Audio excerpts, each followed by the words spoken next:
இந்த ரகசியமான தேவனுடைய ஞானம் தான் உங்களுக்கு இறுதியாக தேவனுடைய பலனை கொடுக்க போகுது.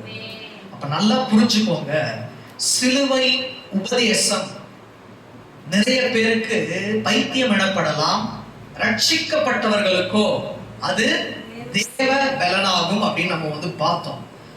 அப்போ ஃபர்ஸ்ட் விஷயம் நம்ம பார்த்தது, தேவனால் அழைக்கப்பட்ட அழைப்பில் நாம் உறுதியா இருக்கும் போது தேவன் அவருடைய பலத்தை நமக்கு தருவார். இரண்டாவதாக,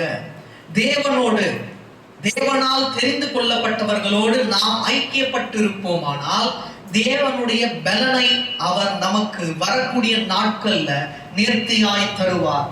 இப்ப பார்த்தோம், இன்னுமாக தேவனுடன் உறுதியா இருக்கும் போது அவருடைய வசனத்தை உங்களுக்கு உறுதிப்படுத்தி, உடன்படிக்கையையும் உறுதிப்படுத்தி, ஆவியிலும் தேவ பலனிலும் உங்களை உறுதிப்படுத்தி கொண்டே அவருடைய ரகசியமான ஞானத்தை உங்களுக்கு தருவார்.